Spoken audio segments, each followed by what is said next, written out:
حکومت کا سیلاب متاثرین کو بجلی بلوں میں 1 ماہ کا استثناء دینے پر غور۔ وزیر اعظم کی ریلیف دینے کے لیے IMF سے رابطے کی ہدایت۔ ذرائع کے مطابق وزیر اعظم محمد شہباز شریف نے کہا کہ وزارت خزانہ IMF کے ساتھ ممکنہ ریلیف پر بات چیت کرے، شہر ہوں یا دیہات۔ ریلیف پورے پاکستان کے سیلاب زدہ علاقوں میں دیا جائے گا۔ اربن فلڈنگ پر قابو پانے کے لیے نیا لاہ عمل اور پالیسی تشکیل دینے کا بھی فیصلہ۔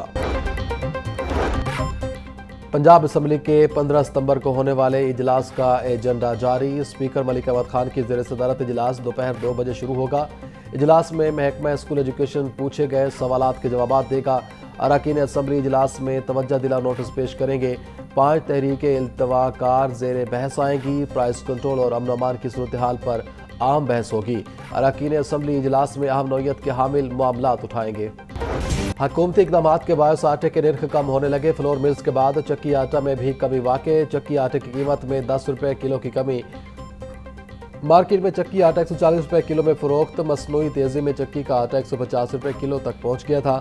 فلور ملز کا 10 کلو کا تھیلا 905 اور 20 کلو کا تھیلا 1810 روپے میں دستیاب۔ پنجاب بھر میں اشیاء خرونوش پر گراں فروشی کرنے والوں کے خلاف کریک ڈاؤن۔ 24 گھنٹوں میں گراں فروشی پر 3235 افراد گرفتار، 15 کے خلاف مقدمات درج۔ آٹے کی مصنوعی قلت پر 1052 افراد کو جرمانے، 17 کو گرفتار کیا گیا۔ پولٹری کی گراں فروشی پر 3044 افراد ہتھے چڑھ گئے۔ سیکرٹری پرائس کنٹرول ڈاکٹر کرن خورشید کہتی ہیں مہنگی چینی فروخت کرنے پر 32 افراد کو گرفتار کر کے 7,26,000 کے جرمانے کیے گئے۔ ضلع انتظامیہ کا ذخیرہ اندوزوں اور گراں فروشوں کے خلاف آپریشن جاری۔ 2,91,000 من سے زائد گندم ضبط۔ مارکیٹوں میں اشیاء خرونوش کی سپلائی مستحکم ہونے لگی۔ شہریوں کی سہولت کے لیے 3 روز میں 8 لاکھ تھیلے مارکیٹ میں فراہم۔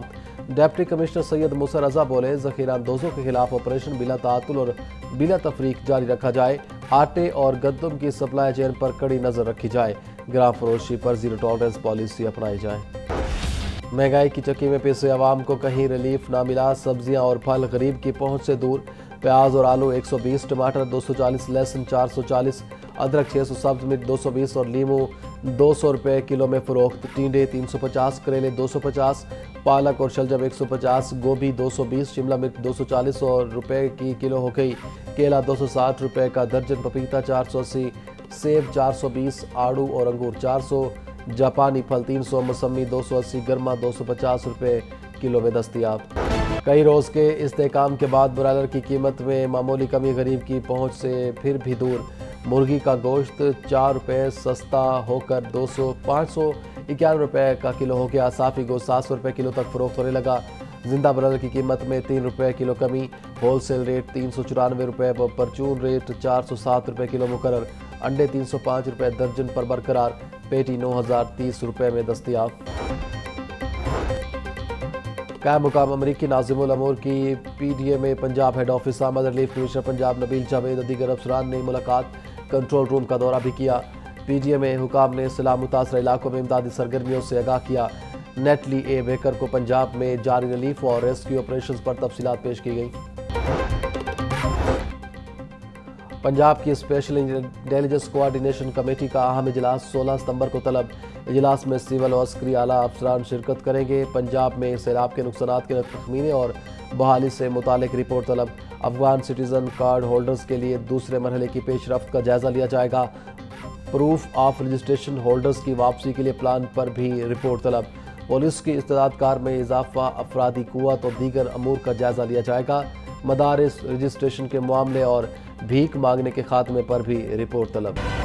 حالیہ سیلاب سے جاں بحق افراد کی تعداد 97 تک جا پہنچی۔ 4500 سے زائد موضوع جات کے 44,98,000 افراد متاثر۔ دریاؤں میں سیلاب کے باعث ہونے والے نقصانات کی رپورٹ جاری۔ ریلیف کمشنر نبیل جاوید کے مطابق سیلاب میں پھنسے 24,51,000 افراد کو محفوظ مقامات پر منتقل کیا گیا۔ سیلاب سے متاثرہ اضلاع میں 396 ریلیف کیمپس قائم کیے گئے ہیں۔ دریاؤں اور آبی ذخائر میں پانی کی آمد و اخراج کی رپورٹ جاری۔ تربیلا کے مقام پر دریائے سندھ میں پانی کی آمد 1,40,900 کیوسک، اخراج 1,40,500 کیوسک ریکارڈ۔ منگلہ کے مقام پر دریائے جہلم میں پانی کی آمد 38,300 کیوسک ہے۔ ہیڈ مرالہ کے مقام پر دریائے چناب میں پانی کی آمد 64,300 کیوسک ریکارڈ۔ سیلاب زدہ علاقوں میں بجلی بحالی پر پاور ڈویژن کی 12 ستمبر تک کی رپورٹ جاری۔ لیسکو کے 67 متاثرہ فیڈرز میں سے 62 مکمل اور 5 جزوی بحال۔ فیسکو کے متاثرہ فیڈر میں سے 30 مکمل اور 50 جزوی بحال کیے گئے۔ میپکو کے 175 متاثرہ فیڈر میں سے 6 مکمل اور 165 جزوی بحال۔ پاور ڈویژن کی رپورٹ کے مطابق گیپکو کے 11 گریڈز اور 103 متاثرہ فیڈرز میں سے 96 مکمل اور 7 جزوی طور پر بحال کر دیے گئے۔ وزیر بلدیات ذیشان رفیق کی زیر صدارت اجلاس، تمام ویسٹ مینجمنٹ کمپنیوں کے سی ای اوز کی بذریعہ ویڈیو لنک شرکت۔ ذیشان رفیق کا سیلاب زدہ علاقوں میں ستھرا پنجاب ورکرز کے کام پر خراج تحسین۔ بولے ستھرا پنجاب قدرتی آفت کے موقع پر سوشل سروس نیٹ ورک بن کر ابھرا۔ جلال پور پیر والا میں تو ستھرا پنجاب ورکرز نے حفاظتی بند بھی بنایا۔ وزیر اعلیٰ مریم نواز کا اظہار ستائش ہمارے لیے اعزاز ہے۔ Chairman PND board doctor Naeem Rauf کی زیر صدارت اجلاس، ترقیاتی منصوبوں کے لیے 9 ارب 30 کروڑ روپے کے funds Manzoor. Government college of technology مندی بہاؤدین کی تعمیر کے لیے 97 کروڑ روپے منظور۔ پی پی ایس سی 3 کی اپ گریڈیشن اور اصلاح کے لیے 5 ارب 81 کروڑ روپے کی منظوری دی گئی۔ وزیر اعظم یوتھ پروگرام کے تحت یونیورسٹی آف ایجوکیشن میں خصوصی تقریب۔ چیئرمین وزیر اعظم یوتھ ڈیولپمنٹ پروگرام رانا مشہود کی خصوصی شرکت۔ رانا مشہود بولے، پاکستان کا مستقبل نوجوانوں کے ہاتھ میں ہے۔ نوجوان نوکری تلاش کرنے والے نہیں، نوکری دینے والے بنے۔ حکومت کی کوشش ہے ہر طالب علم کو لیپ ٹاپ اور ڈیجیٹل سہولتیں فراہم ہوں۔ محکمہ ہائر ایجوکیشن نے کالج پرنسپلز انٹرویوز مؤخر کر دیے۔ مستقل پرنسپلز کی تعیناتی کے انٹرویوز سیلابی صورتحال کے پیش نظر ملتوی کیے گئے۔ امیدواروں نے سیلابی صورتحال کے پیش نظر انٹرویوز مؤخر کرنے کی درخواست کی تھی۔ گوجرانوالہ اور فیصل آباد ڈویژن میں انٹرویوز مؤخر کیے گئے۔ سینکڑوں کالجز عرصہ دراز سے مستقل پرنسپل سے محروم۔ متعلقہ اسامیوں پر عارضی چارج سے کام چلایا جا رہا ہے۔ ریشنلائزیشن کے تحت ٹرانسفر اساتذہ کی ری لیونگ اور جوائننگ کی آج آخری تاریخ۔ بیشتر اساتذہ نے ابھی تک نئے اسکولوں کو تاحال جوائن نہ کیا۔ ٹرانسفر ہونے والے اساتذہ کی محکمہ اسکول ایجوکیشن کے احکامات کی کھلی خلاف ورزی۔ ڈسٹرکٹ ایجوکیشن اتھارٹی کا ری لیونگ جوائننگ نہ دینے والے اساتذہ کے خلاف کارروائی کا فیصلہ۔ احکامات پر عمل درآمد نہ کرنے والے اسکول سربراہان کے خلاف بھی کارروائی ہوگی۔ CCD Iqbal town police کا مبینہ مقابلہ فائرنگ کے تبادلے میں ایک ڈاکو ہلاک۔ ملزم کی شناخت توحید کے نام سے ہوئی۔ ملزم موٹر سائیکل چوری اور سنگین وارداتوں میں پولیس کو مطلوب تھا۔ سی سی ڈی پولیس کے مطابق ملزم اپنے ہی ساتھیوں کی فائرنگ سے مارا گیا۔ لاش کو مردہ خانے منتقل کر دیا گیا۔